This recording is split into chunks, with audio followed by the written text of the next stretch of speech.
Intro. Tense, hushed tone, heavy background music rising slowly. What if the person you sit next to at work every single day, the one who cracks jokes during lunch breaks, the one you trust with your projects, is hiding a freezer full of human organs at home? This is the story of Daniel Whitaker, a 34-year-old office worker in Chicago, Illinois. On the surface, Daniel was quiet, reliable, and forgettable. But behind that bland face was something no one could imagine. For years, Daniel murdered his colleagues and sold their body parts to the black market.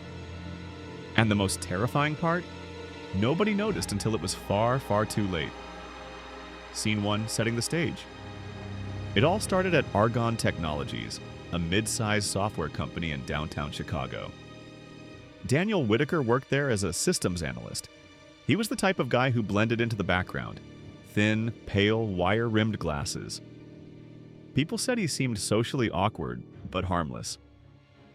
His coworkers thought he lived alone in a small apartment on the south side. They assumed he went home, played video games, maybe read books. No one really knew what he did outside of work. But Daniel had a secret. He wasn't going home to relax. He was going home to plan. Scene 2, the first disappearance. In April 2016, one of Daniel's colleagues, Jessica Miller, a 27-year-old project manager, didn't show up for work. At first, nobody panicked. She was young, maybe she took a trip, maybe she was sick. But days passed. Her phone went dead. Her family filed a missing person report. What no one knew was that Jessica had been the first. Daniel had offered her a ride home one evening. She accepted, trusting him. That trust was the last mistake she ever made. Jessica's body was never found. And Daniel learned something important that night. He could kill without being caught. Scene 3, the pattern begins. Over the next 2 years, strange disappearances plagued Argonne Technologies. There was Michael Torres, a 32-year-old graphic designer who left the office late one evening and never arrived home. Then Hannah Price, a 24-year-old intern who vanished during her lunch break. Each time coworkers grieved, police investigated, and rumors swirled. But nobody connected Daniel. He was too normal, too quiet, too invisible. What investigators didn't know was that Daniel was harvesting. In the basement of his South Side apartment, he had converted an old storage room into a butcher's workshop. He kept surgical tools, industrial freezers, and a network of shady contacts who bought organs for the black market. He wasn't killing for pleasure, he was killing for profit. Scene 4, discovery of the black market link. It wasn't until 2018 that Chicago police noticed a disturbing pattern. Human organs were appearing in illegal medical shipments overseas, kidneys, livers, even corneas, that perfectly matched the DNA of missing Chicago residents. It was no coincidence the victims were Daniel's colleagues. But police had no suspect, not yet. Scene 5, the final victim. The crime spree reached its climax with Rachel Carter, a 29-year-old software developer at Argonne.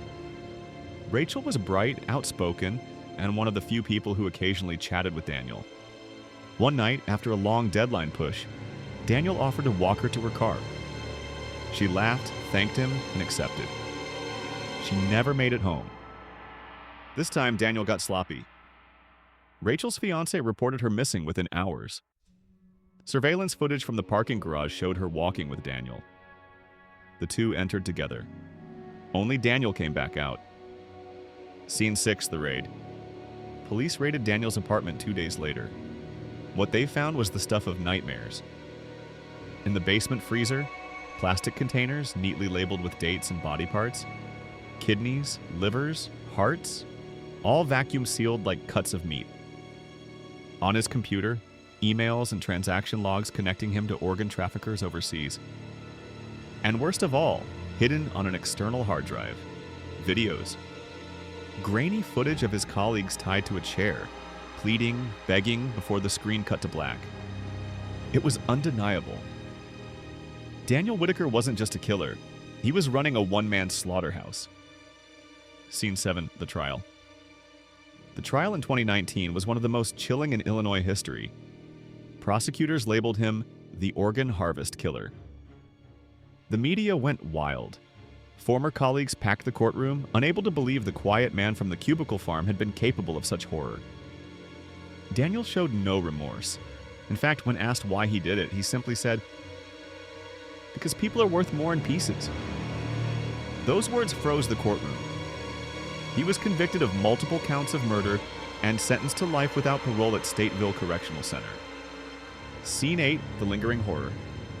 To this day, not all of his victims have been identified. Investigators believe there may have been more.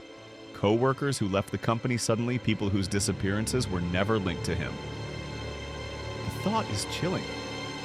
How many organ shipments around the world came from Daniel's workshop?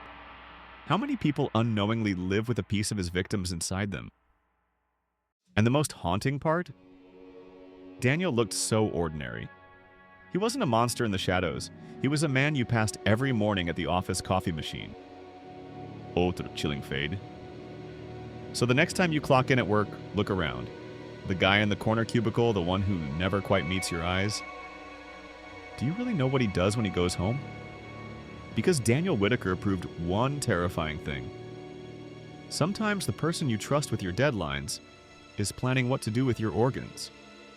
Pause, whisper. And the question is, who's next?